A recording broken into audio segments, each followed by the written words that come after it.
Good morning, good afternoon, or good evening, Ma'am Arlene and classmates. So today, we embark on a captivating journey into the intricacies of phase changes, a phenomenon that governs the dynamic states of matter. So as we delve into the molecular intricacies of substances, we unravel the secrets behind freezing, melting, boiling, condensation, sublimation, and deposition. Throughout this exploration, we will witness how matter transitions from one state to another. Each phase changes, unveiling a unique set of physical characteristics and behaviors, from the rigidity of the solids to the fluidity of the liquids and the expansiveness of gases. We will gonna uncover the underlying principles that govern these metamorphoses. So what is phase changes?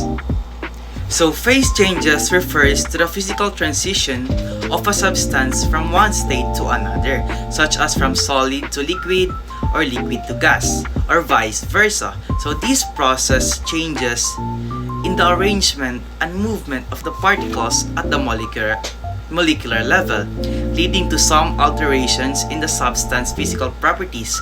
Common phase changes includes freezing, melting, boiling, condensation, sublimation, and deposition.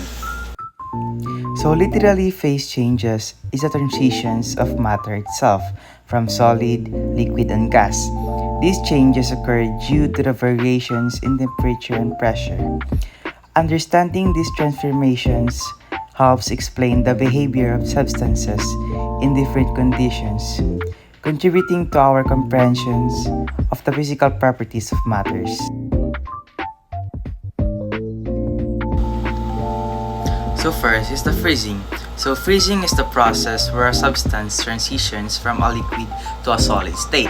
So it occurs as the temperature decreases, causing the particles to lose energy and arrange into a more ordered structure. So an example of this is water turning into ice at 0 degrees Celsius. Think about a liquid water becoming an ice. Freezing or solidification is a phase change in which a liquid turns into a solid when its temperature is lowered below its freezing point. Water is frozen to solid ice by reducing the temperature. Just like this, water becomes an ice cubes. Another common phase change is called melting, the process by which a solid gets converted to a liquid form. Melting occurs when a solid is heated and turns to liquid. The particles in a solid gain enough energy to overcome the bonding forces holding them firmly in place. Typically, during melting, the particles start to move about, staying close to the neighboring particles. They move more freely. For example, the ice. You have probably seen this many times. The ice melts into water. Another example is your ice cream. Your ice cream melts to a liquidy mess, and so do many other solids. Melting is a physical change. Melting is when you move from a solid to a liquid. This ice is a solid, but as heat is applied, it is slowly becoming a liquid.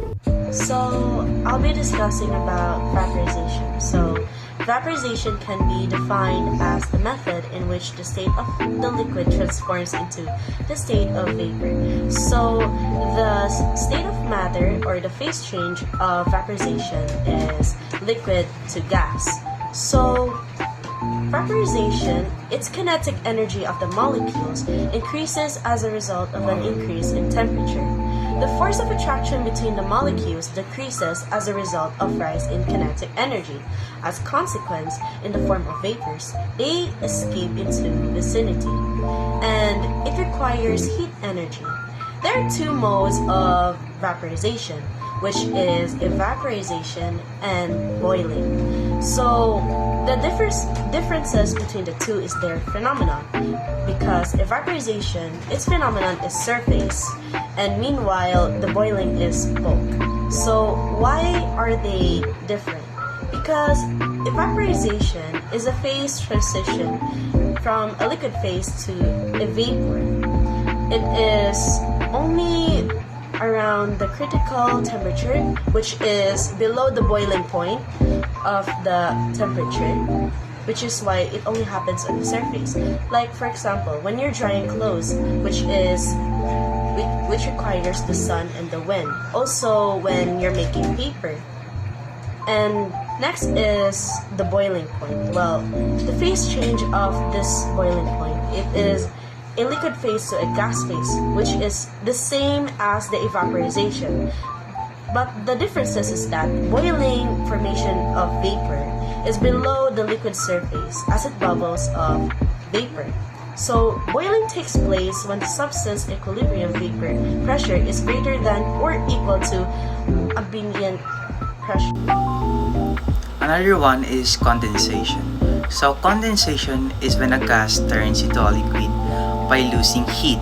It happens when the particles in the gas slow down and come together to form a liquid. A common example is when you see water droplets forming on a cold beverage glass. The warm air around the glass cools down and its water vapor turns into liquid droplets, creating what we see as condensation. Now, let's try to put some water. After some time, condensation happens. Condensation is the process in which a gas changes into a liquid when the temperature is decreased. Those droplets on a glass and dew forming on a grass early in the morning is an example of condensation. Next is sublimation. So, the term of sublimation is the passage or the transformation or conversion that substances undergo when passing from one state to another. For example, from solid substance to liquid gas. So, we can define sublimation as the transition of a substance from the solid phase to gaseous phase without changing into liquid phase. Like, for example, dry ice. Well, dry ice, which is in a frozen form of carbon dioxide. When dry ice gets exposed to air, dry ice directly changes into phase from solid state to gaseous state, which is visible as fog. So, frozen carbon dioxide in its gaseous state is more stable than its solid state. Sublimation. Sublimation is a process by which a solid transforms into a gas without passing through a liquid stage. Dry ice is a solid carbon dioxide. When temperature rises, then it changes directly into a gas. Let's start with definition and move on to examples and explanation. Deposition is a phase transition in which gas transforms directly into a solid without going through a liquid phase. It occurs when the temperature is lowered to a point where gas molecules lose enough energy to form a solid. Now let's dive into some examples of deposition. One common example of deposition is the formation of snowflakes.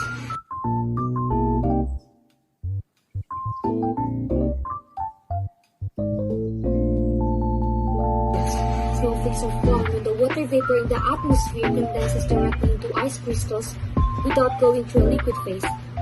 The unique shapes of snowflakes are a result of integrate molecular arrangement during deposition. Now I'll explain why deposition occurs. Deposition occurs when the temperature decreases, the gas molecules lose enough energy and slow down. At a certain point, the energy is low enough for the gas molecules to come together and form a solid lattice structure, skipping the liquid phase. Now the last one is deposition. Deposition or desublimation is a process in which a gas transforms into solid. An example for this is the process of frost on leaves. Water vapor in the air surrounding the leaves loses their energy and changes into a solid. A phase diagram. A phase diagram is a graphical representation that shows the different phases of a substance, solid, liquid, and gas, under various conditions of temperature and pressure. It helps illustrate the conditions at which phase transitions occur. For water, we can see the phases we would expect at atmospheric pressure. If the pressure is dramatically lowered, we can see how water would sublimate as the temperature increases, instead of melting first. On a phase diagram, lines represent equilibrium between two phases, and the triple point represents an equilibrium between all three.